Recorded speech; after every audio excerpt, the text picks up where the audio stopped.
Over the past few years, there's been a great deal of discussion regarding exactly when relations between Meghan Markle and the royal family began to go awry. Some say the trouble began when Meghan and Kate Middleton argued in the days leading up to Markle's wedding. Others say the feud worsened every time the Sussexes relocated, beginning when they moved from Kensington Palace to Frogmore Cottage, a decision that was widely regarded as a public insult to the Duke and Duchess of Cambr. But one insider says the hostility was entirely unilateral at first, and it began the moment Meghan was introduced to her future in-laws. "I was hearing very bad stories from early on that Meghan was upsetting people," royal expert Penny Jenner says in a new documentary entitled Harry and William: What Went Wrong?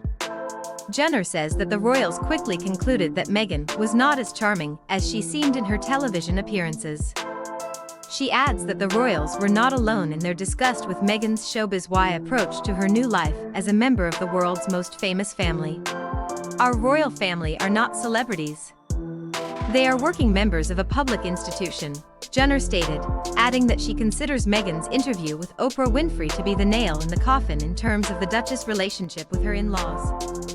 "I was appalled by the Oprah interview. These are not statements that should be made for public consumption," she said. "This is the sort of thing that should happen in the privacy of a psychiatrist's couch." As far as we know, Jenner is the first public figure to attach her name to that particular brand of derogatory comment. It's fine to take issue with Meghan's interview, but to jump to the conclusion that she's mentally ill is beyond the pale. Of course, Jenner isn't the only one who's directed appalling vitriol at Meghan in recent weeks. Last week, journalist Robert Lacey encouraged Meghan to admit that the royal rift is entirely her fault, and to apologize to Prince William for being mean. Yes, this from the country whose citizens once prided themselves on their ability to maintain stiff upper lips.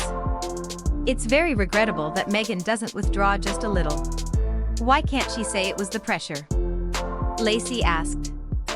"I was getting used to this incredibly complicated system. I was just pregnant. I couldn't sleep. Perhaps in retrospect I went over the top about it," he imagined Meghan saying. It's interesting that Lacey thinks that the American woman of color should accept all of the responsibility here, and not the white royals who were born into unimaginable lives of wealth and privilege.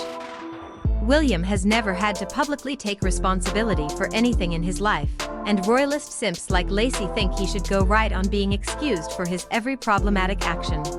Many of these same people will wonder aloud why Harry and Meghan felt compelled to move to America when they enjoyed such an easy, comfortable existence in the UK. It's horrifying to read this sort of comment, and know that it was considered fit for print by a major UK news outlet. But on the bright side, at least fools like Jenner and Lacey serve to remind Harry and Meghan that they absolutely made the right call by fleeing London.